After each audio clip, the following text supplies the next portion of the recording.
This is the Horse Radio Network. This is episode 39 of Horse Tip Daily, a different horse tip, a different equine topic, a different equestrian expert every day. Horse Tip Daily brings the world of equine knowledge to you one day at a time. Today's topic is sponsored by the Horse Radio Network. The Horse Radio Network is the largest equine radio network in the world. Visit horseradionetwork.com. Enjoy today's tip.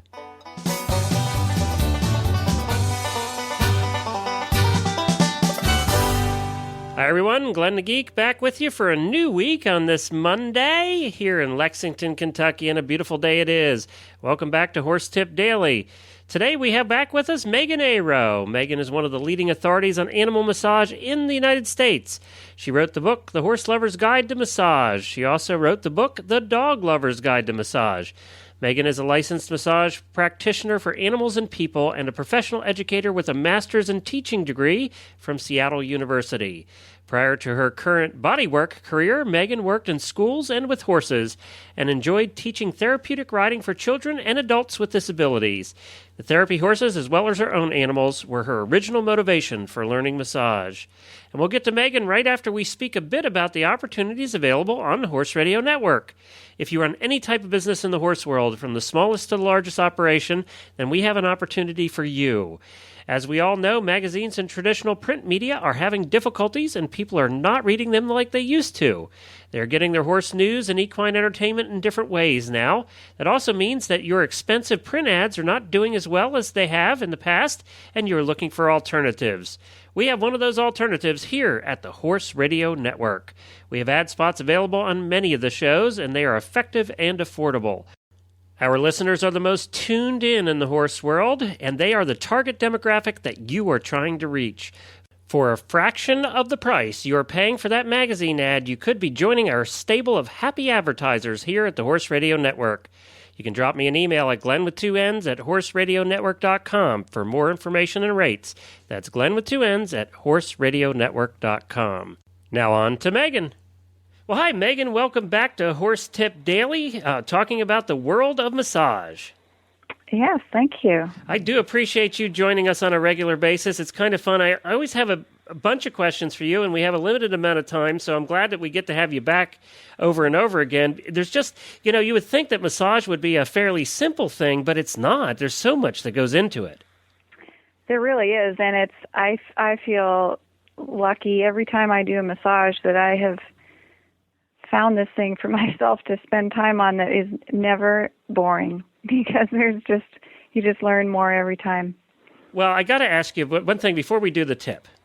I get a massage every month, and there's different kinds of massage, and I've always, to be honest, I've never asked because I always felt dumb asking, which is probably wrong. But shiatsu, I always see shiatsu. What is shiatsu? Well, you probably don't even know this, but shiatsu is actually one of my specialties. Oh, I didn't know that. Yeah. I saw you had it listed on your website, and I remember seeing it on the board of the place I would get my massages, and I have no idea what it is. Yep. I just didn't know if it was the one where they walk on your back, which I don't like that. They do sometimes. Oh, okay. I never have done that. Okay. You don't walk on the horse's back? Horses. No. At least not doing shiatsu.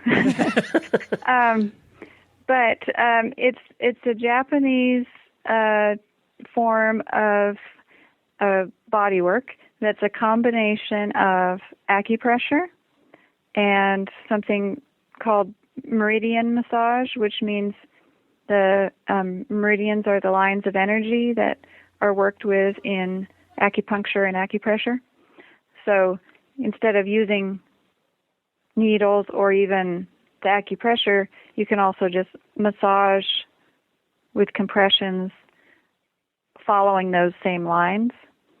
So it's that meridian massage following the lines, mixed with acupressure on the points and stretches. Okay. So would it be okay to say that it's a little bit more physical than? Yeah. Okay. It has a reputation for being pretty intense. Yeah. But it really just depends on how it's applied. Okay. It's not. I mean, the way I do it isn't. Okay.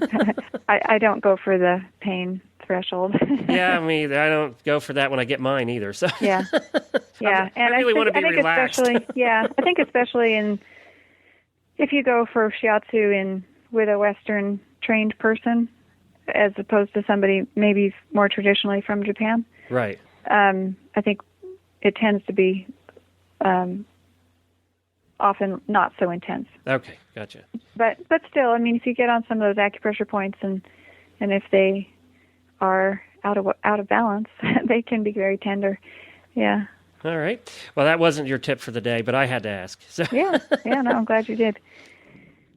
Yeah. Well, the tip for today is for body mechanics for the person doing the massage, and for horse massage, one of the main joints to watch out for is your wrists, because a lot of times people will, in applying massage strokes, you might be either having your wrist quite extended, which bent backwards, and if it's that's a more vulnerable position for it, especially when you start talking about any degree of pressure. If you're, say, for instance, if you're applying pressure with the heel of your hand, that can be fine as long as your wrist is pretty straight. But if it gets, like if you're trying to work down maybe in the horse's stifle area or close to their elbow or something, and if you're standing up and you're still trying to push with the heel of your hand, your wrist is going to be too flexed or extended backwards, and then that can be very in the long run damaging to your wrist joints. So that, for your own sake, for the long-term health of your joints, but also for your horse's sake, because if your body is under stress as you're applying the massage, on some level that stress is going to be transferred to them. It's not going to feel as good to them either. So you want to think about keeping your wrist straight and stable, not moving it too much, right? And just kind of use, it might be the heel of your hand or it might be the back of your hand. Just a lot of times with a soft fist, not clenched, but just if you have a soft fist and use the back of your knuckles, you can, that might be the most, depending on where on the horse you're working and whether you're standing up or squatting or, how tall or short your horse is or how tall you are. You just have to be kind of watching your joints and really feel free to experiment with how you're standing and, either lower your body or turn the angle that you're facing the horse to, or using the palm or the back of your fist. Sometimes you can even use a forearm or maybe an elbow. But just kind of be, as you're trying to do nice things for your horse, really taking care of your own joints as well. And that, of course, that applies to your fingers and thumbs and shoulders and everything. Yeah, the last thing you want to do is hurt yourself while trying to help your horse. Right. and when you're starting out, the tendency can often be, you're focusing on your horse and focusing on what you're learning to do. So you can kind of overlook where you're holding tension in your body or where you're feeling a little strain or pain until it's built up right. to more of a pain to catch your attention. So that's a good way to learn too. Right. To do something to the point of pain, and then you remember not to do it anymore. But hopefully you can catch yourself before that happens. I imagine it must also be tiring if you're going to go out and do. I even thought about this with the nice person who does my massages. It's got to be a tiring occupation if you're doing, let's say, 4 or 5 a day. Or more sometimes. Yeah. Yeah. It's not as tiring as you might think. Okay. It makes for a long day because it takes time, and especially if I'm driving around to different places, I can easily be a 10 or 12-hour day. So that's, that adds up just like anything. But the actual massage mostly isn't as tiring as most people think, because if you're using your body mechanics well, And like I said, if you keep your joints stable and straight and use your body weight to lean into things, and there's lots of ways to adapt each technique to what you're doing to make it as easy on yourself as possible. And it's actually, your work's actually usually going to be more effective then anyway. Right. Okay. Yeah. Well, that's great. So now it's very difficult for us. We're doing radio here, and you're trying to describe massage techniques. And I know you have a book out. Do you have lots of illustrations in the book? Yeah, there are some anatomy illustrations. Okay. And there are lots of photographs. All right, good. So I have lots of really nice photographs, both the horse book and the dog book, showing each technique. Well, where can people find the book? So if they want to learn more than we're giving them in these little daily bites, that they can find out more and actually see maybe illustrations of what you're talking about as well. Well, in the books, yes, I will describe that. And that also reminds me, I also have, so far just one, but many more to come, YouTube videos. Oh, really? Yeah. So I forgot to mention that before. How can they find those? So on my website, the website is allaboutanimalmassage.com. So the books are available there as well as Amazon. That's the Horse Lover's Guide to Massage and the Dog Lover's Guide to Massage. The YouTube video, the one that I have out already, is a horse technique. And I do actually talk about some of the body mechanics and the wrist and the fingers and show some of the things to do and not to do. All right, good. And it's showing one of the techniques from the book. One of the techniques in the horse book is for rib work. And that's the YouTube video that is out so far. All right, good. And that, if you go under resources, you have choices of dogs and cats, horses, and other critters.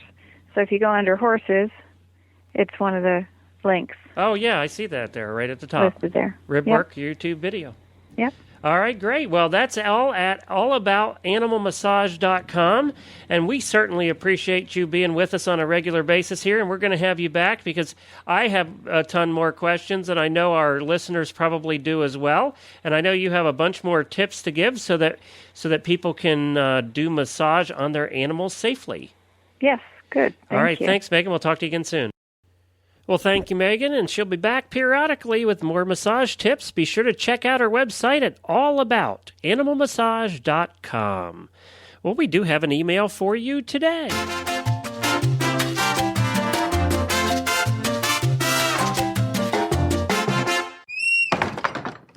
You know, I do love getting the emails just so I can play the reggae music. Gives me a good excuse to play it. Well, this one was from Jen on Long Island.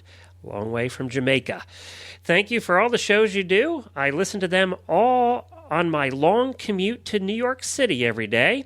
I don't own a horse right now, but I will again soon, and all the shows help me to feel connected to the horse world. Thanks again, and keep up the great job. Well, whatever we can do to help you feel connected, Jen, I wish you luck in finding that new horse and being able to afford it out there on Long Island. I know it's not a cheap place to live when you have a horse, but good luck with that, and we hope you get one soon. You can drop me an email at glenn@horseradionetwork.com. And don't forget to stop by our website at horsetipdaily.com for our show notes, and and all the links to all the experts, including Megan, who was on today. And don't forget to check out all the great shows on the Horse Radio Network at horseradionetwork.com. Well, I'll be back again tomorrow with another new expert and a different horse tip. Until then, stay safe, everyone.